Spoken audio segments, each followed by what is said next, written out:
नमस्कार दोस्तों, आप देख रहे हैं रॉयल बुलेटिन। समाजवादी पार्टी के राष्ट्रीय अध्यक्ष अखिलेश यादव ने प्रदेश में चल रही ध्वस्तीकरण की कार्रवाइयों पर तीखा हमला करते हुए कहा कि उत्तर प्रदेश में विकास के नाम पर हो रही यह राजनीतिक तोड़फोड़ तुरंत रोकी जानी चाहिए। उन्होंने आरोप लगाया कि सरकार प्रशासनिक शक्ति का इस्तेमाल करते हुए पुरानी इमारतों, ऐतिहासिक धरोहरों और वर्षों पुराने बाजारों को निशाना बना रही है, जिससे राज्य की सांस्कृतिक पहचान पर खतरा मंडरा रहा है और स्थानीय व्यापारियों का जीवन भी बुरी तरह प्रभावित हो रहा है। अखिलेश यादव ने कहा कि दुनिया के कई देशों में सरकारें अपनी विरासत को सहेजने पर जोर देती हैं। वहां सदियों पुराने बाजारों, ऐतिहासिक गलियों और पुरानी इमारतों को आधुनिक सुविधाओं के साथ संरक्षित किया जाता है, न कि उन्हें तोड़ दिया जाता है। उन्होंने उदाहरण देते हुए कहा कि अंतर्राष्ट्रीय पर्यटन स्थलों पर अक्सर बेहद सक्रिय गलियां भी सुरक्षित रखी जाती हैं, चाहे वहां सिर्फ 2 ही लोग एक साथ निकल पाएं, फिर भी उन दुकानों और संरचनाओं को ध्वस्त नहीं किया जाता। मुख्यमंत्री योगी आदित्यनाथ पर कटाक्ष करते हुए अखिलेश ने कहा, हमारे मुख्यमंत्री तो सिंगापुर में स्पेन ढूंढ रहे थे, जबकि दुनिया के प्रमुख पर्यटक शहरों में इतिहास और परंपरा को बचाया जाता है। सक्रिय गलियों तक को नहीं तोड़ा जाता, बल्कि उन्हें पर्यटन और व्यापार के लिए समृद्ध किया जाता है। अखिलेश यादव ने कहा कि यदि यूपी के अधिकारी और निर्णयकर्ता इन वैश्विक उदाहरणों को नहीं देख पाए हैं, तो उन्हें ऐसे शहरों का अध्ययन करना चाहिए जहां विकास और विरासत दोनों को समान महत्व दिया जाता है। उन्होंने सरकार से मांग की है कि राजनीतिक द्वेष में की जा रही सभी ध्वस्तीकरण कार्रवाइयों को तत्काल रोका जाए और ऐसी नीति अपनाई जाए जो विकास के साथ साथ धरोहर और स्थानीय व्यापार दोनों की रक्षा करे। मंडी बहुत ही हिस्टोरिकल जगह रही है। उस बाजार के कुछ व्यापारी साथी आए हैं, लेकिन वो दुख तकलीफ सभी जो व्यापारी हैं उनकी लेकर के आए हैं। जिस तरह से लगातार पिछले कई महीनों से, या यूं कहें कि कई साल से उनके ऊपर सरकार की तरफ से जो सरकार का फैसला, उसकी वजह से संकट आया है।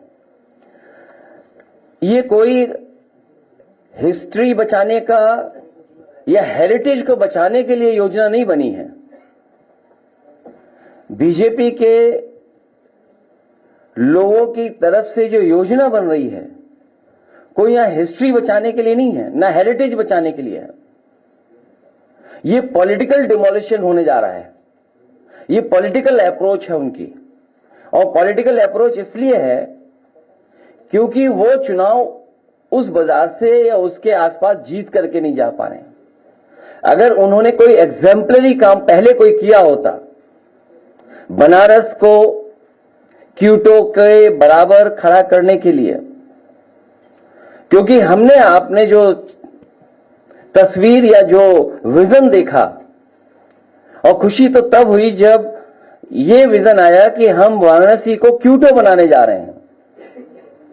क्योटो वो रिलीजियस हेरिटेज सिटी है जापान की, जहां न जाने कितने टूरिस्ट जाते हैं।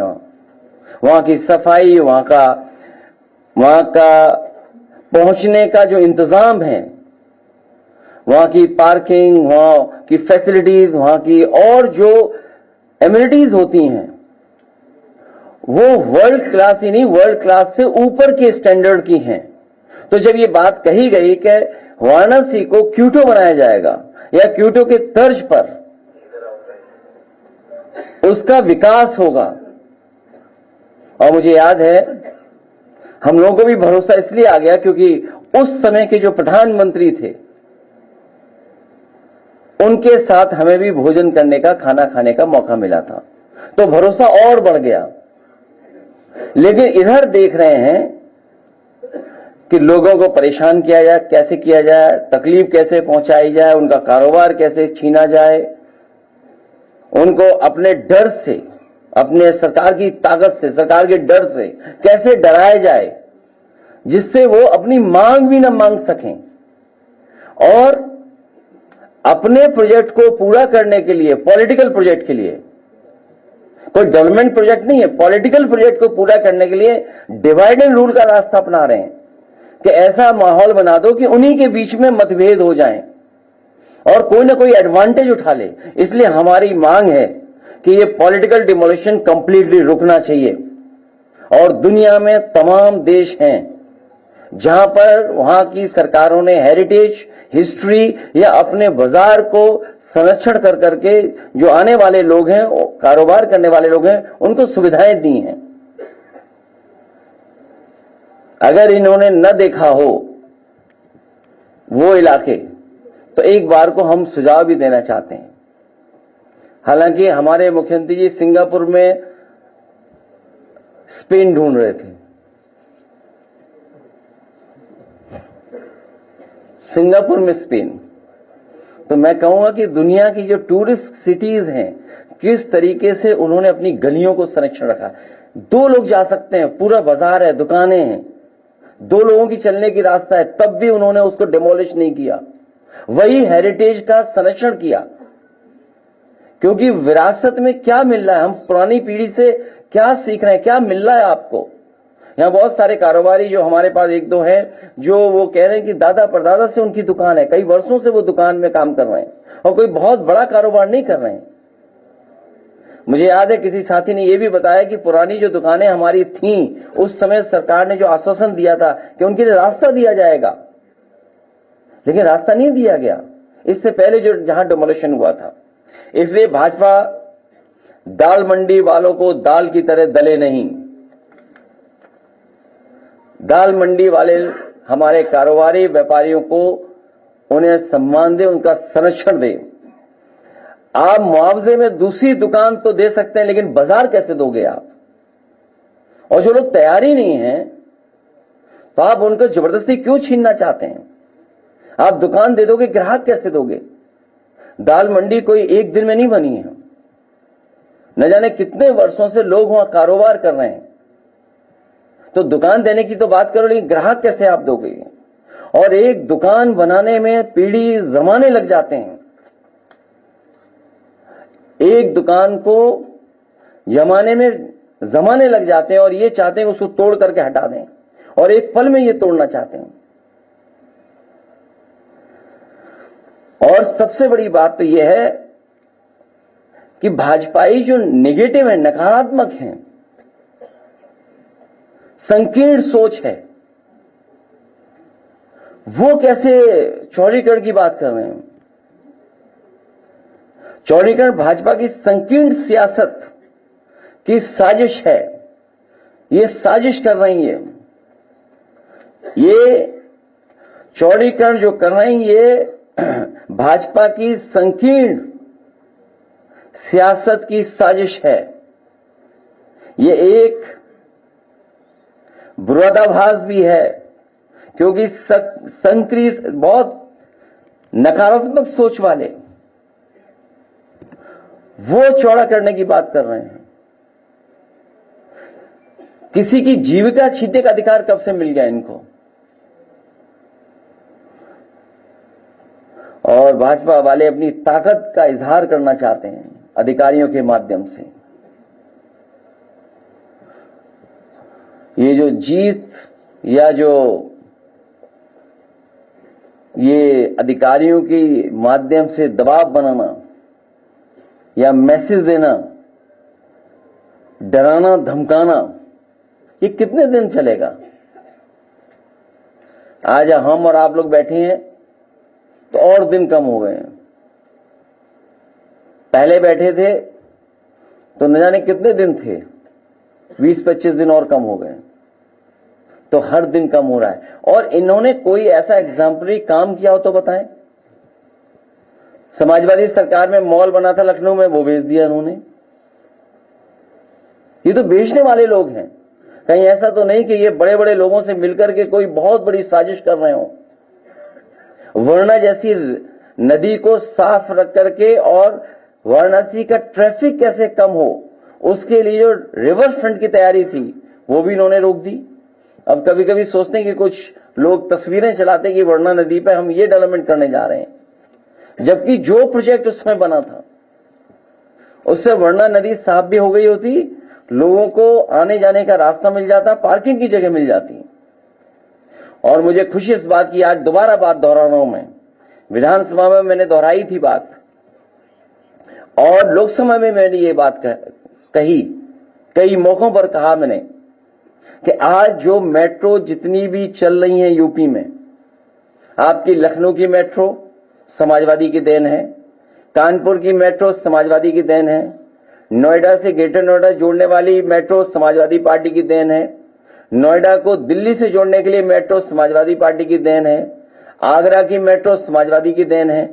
और वहीं क्योंकि प्रधानमंत्री जी की कॉन्स्टिट्यूंसी में भी मेट्रो बन जाए, मेट्रो हो, इसलिए उस समय समाजवादी सरकार में पूरी डीपीआर बना करके और बजट 50 करोड़ दे करके हम लोग गए थे। और अगर समाजवादी सरकार बन गई होती तो वाराणसी में भी मेट्रो होती, और मेट्रो बनने के बाद आपको किसी भी गरीब की दुकान या इस तरह का डेमोलिशन का फैसला नहीं लेना पड़ता। अगर कोई बनारस में रोका है मेट्रो को, उस डेवलपमेंट को किसी ने रोका है, तो वो भारतीय जनता पार्टी है। जो ये परेशान किया जा रहा है दाल मंडी में, वो केवल अपना वोट सीधा करने के लिए। और अगर इनकी कोई तैयारी होती कि हम दाल मंडी को किस लेवल तक ले जाएंगे डेवलपमेंट, तो कम से कम किसी बड़ी संस्था से इस तरीके से स्टडी कराई होती। हालांकि ये दूसरे शहर की स्टडी है। बहुत कोई पत्रकार साथी अगर बहुत समझदार हो, हालांकि सब समझदार हैं, ये पन्ने पलट करके देख सकता है कि अगर एक प्रोजेक्ट के लिए कितनी डिटेल्ड स्टडी होती है। एक अगर प्रोजेक्ट शुरू करना हो तो कितनी डिटेल्ड स्टडी होती है उसकी। ये केवल मैं उदाहरण के लिए दिखा रहा हूं।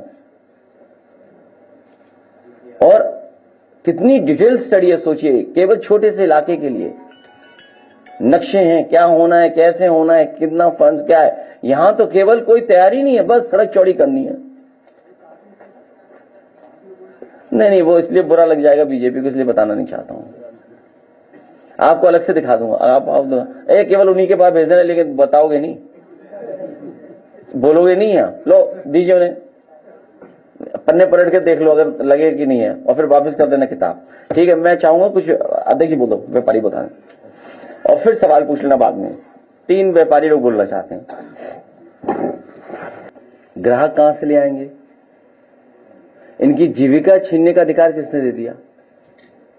और नकारात्मक सोच वाले ये याद रखें, किसी दिन कुदरत के फैसले से बच के रहे, बिल्कुल राजनीति एकदम ढह जाएगी उनकी भी।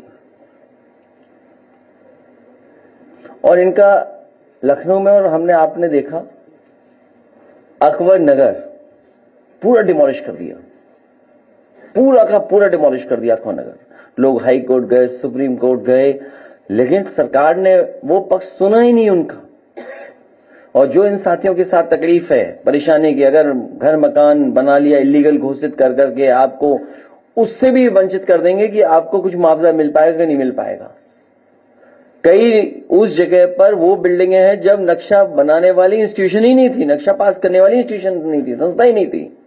जैसे आपके सामने मैंने कई बार कहा कि मुख्यमंत्री आवास का कहां नक्शा पास है, बता दो आप। मुख्यमंत्री आवास का ही नक्शा पास है।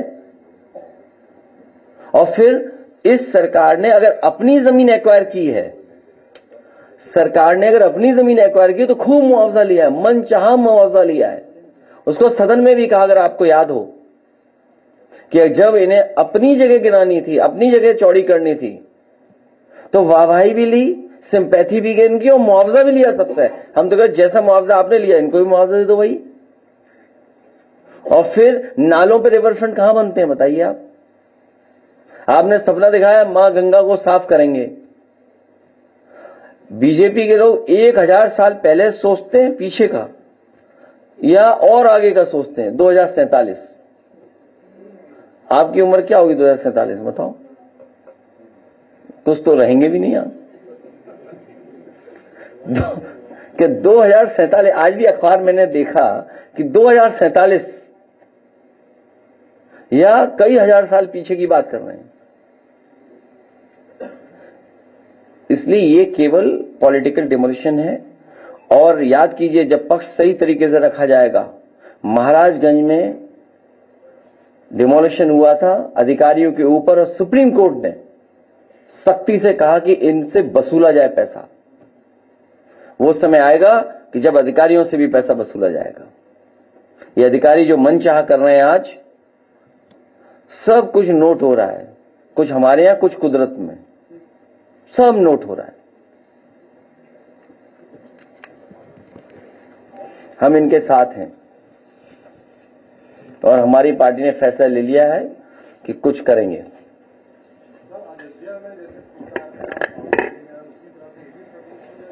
नहीं, आप पूरी बात की, वो चुनाव हार गए थे। यहां भी चुनाव ऐसा ही होगा। जब जनता को आप दुख तकलीफ देंगे तो कुदरत अपना फैसला लेगी। और जीत तो सिकंदर को भी अमर नहीं कर पाई थी। आप दूसरों को दुख तकलीफ दे रहे हो, परेशानी दे रहे हो, थाने बुला रहे हो, डरा रहे हो, धमका रहे हो, पुलिस को आगे कर दे रहे हो, बदतमीजी कर रहे हो, लाठी चलवा रहे हो, डंडे चलवा रहे हो, झूठे मुकदमे लगवा रहे हो। ये कहां का तरीका है? कोई आप अच्छी चीज बनाना चाहते हो, आप बताओ कोई लखनऊ में अच्छी चीज बनाई हो हमारे मुख्यमंत्री ने, बताओ आप ही कोई बनाई लखनऊ में, बताइए अच्छी चीज। कोई एक अच्छी चीज बता दो जहां बनाई हो। अरे आप बता दो ना कोई अच्छी, अगर अच्छी चीज बना दी तो बेच जरूर देंगे लोग। कौन सी चीज बनाई बताओ, इनसे क्या उम्मीद करोगे आप? बताओ, नाले पे रिवर फ्रंट बनता है, आप बताओ ना, कुकरेल नाले पे रिवर फ्रंट, बताओ किसने बुद्धि दे दी इन्हें? तभी तो एक साथी वो क्या बोला, उनसे हम निवेदन करें। उनसे क्या निवेदन करना? वो अभी मैं टीवी देख रहा था, थोड़ी देर टीवी देखा सीएमएस का, मैं देख रहा था इतना सीरियस हमारे मुख्यमंत्री जी सुन रहे थे कि सब अंग्रेजी समझ में आ रही थी उन्हें। आज सुबह के कार्यक्रम में, अगर ये बात मैं गलत बोल रहा हूं तो मुझे साबित कर दो गलत। गलत है क्या? तो फिर आप कोई प्रोजेक्ट बनाए केवल इसलिए कि वोट हमें चाहिए। हम अगर बूथ देखें, जीतती नहीं है बीजेपी। ये बूथ है, ये देखिए जीतती नहीं है दाल मंडी में, ये बूथ है। इसलिए पॉलिटिकल डिमोलिशन है, कोई हेरिटेज संरक्षण, कोई हिस्टोरिकल, कोई ट्रैफिक के लिए, कोई सुविधा के लिए नहीं है। और आप इतनी बड़ी रिवर है, आप क्रूज चला रहे थे, आप इस पॉइंट से इस पॉइंट तक क्रूज चलाओ, दुनिया में ले जाओ इन अधिकारियों को। और अगर कभी मौका मिले सरकार को, इन अधिकारियों को ले जाओ, दिखाओ जा करके दुनिया में जो जगह है, शहर है। अब किसी ने बोल दिया कि गोरखपुर स्पेन है, आपने मान ली बात, आपने लिखा ही नहीं खिलाफ। आप भी तो कमजोर हो जाते हो कई बार। आस्था के नाम पर आए थे, शक्तिशाली असंख्य मंदिरों को तोड़े, जो है छोटे छोटे मंदिर, कम से कम हजारों मंदिरों को तोड़े। उसके बाद ये कारोबारियों की दुकान, कारोबारी जो है उनकी दुकान तोड़ रहे हैं। लोग कह रहे हैं कि नहीं ये धर्म के साथ है, ना ही जनता के साथ है। ये सरकार जाने वाली है, ये जाएगी सरकार। ओनली दाल मंडी, दाल मंडी।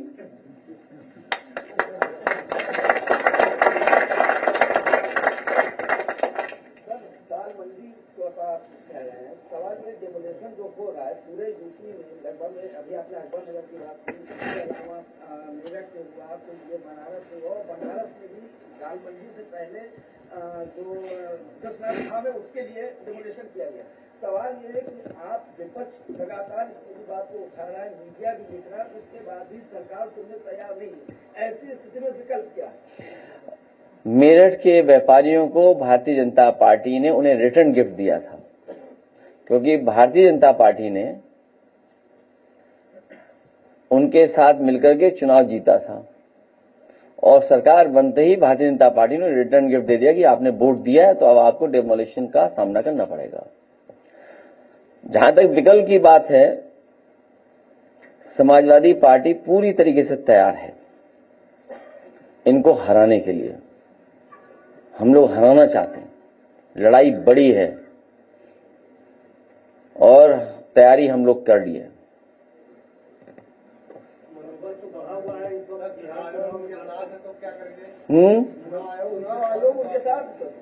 2024 में भी चुनाव आयोग था उनके साथ। जब कोई फर्क नहीं है, कोई फर्क नहीं है। अखिलेश जी, 25 तारीख को अयोध्या में बड़ा कार्यक्रम है ध्वजारोहण का। आप लोग को इन्विटेशन मिला है, आप लोग जा रहे हैं, बात सियासत है या कुछ और है? एक दुकान जमाने में जमाने लग जाते हैं और इन भारतीय जनता पार्टी को, इनके लोगों को एक पल लगता है उजाड़ने के लिए। वहां के व्यापारियों ने, वहां के किसानों ने, वहां के गरीबों ने भारतीय जनता पार्टी को वहां हराया और कम्युनल पॉलिटिक्स को खत्म किया। जो लोग आज डिमोलिशन कर रहे हैं, नुकसान कर रहे हैं, इसीलिए किसी न किसी दिन इनके खिलाफ भी वहां से बोर्ड से फैसला आएगा।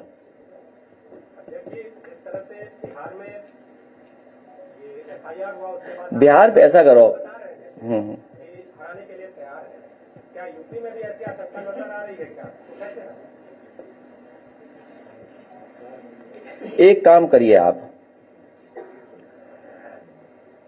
लोकसभा में जब मैं था, हालांकि बात आगे मत बढ़ाओ क्योंकि बहुत सारे सवाल होंगे, बिहार पे और एसआईआर पे एक दिन बैठ लेंगे हम लोग, आप लोग एसआईआर पे और जो इलेक्शन है उस पर। भाजपा के विधायक हैं उनका एक वीडियो वायरल हो रहा है, वो कह रहे हैं विपक्षियों के वोट कटवाओ। नहीं, वो ये कह रहे हैं एआई से बना हुआ है। आपको नहीं लगता कि जब सत्ता पक्ष के विधायकों का या किसी को इस तरह कोई वीडियो वायरल होता है तो एआई एक तरह से उनका कवरअप हो गया है कि अपने बयान को बचाना? तो कहते अरे ये सब कैमरे कवरअप हैं, ये सब कैमरे। तुम कहाँ छोटी बातें करते हो, चीजें आपको भी पता है। इसलिए दाल मंडी वाली बात रखो, एसआईआर पर और बिहार के इलेक्शन पे अलग से एक दिन बात कर लेंगे। सरकार ने जो धार्मिक स्थल है वहाँ पे जो रजिस्ट्रियाँ हुई है जमीनों की, उनसे जो है वो कहा है कि इसकी हम जांच करें। बड़ी संख्या में खरीद फरोख्त हुई है। स्टाम्प पंजीयन मंत्री का भी एक बयान आया। अभी तक की सबसे करप्ट गवर्नमेंट है बीजेपी की, सबसे करप्ट गवर्नमेंट है बीजेपी की।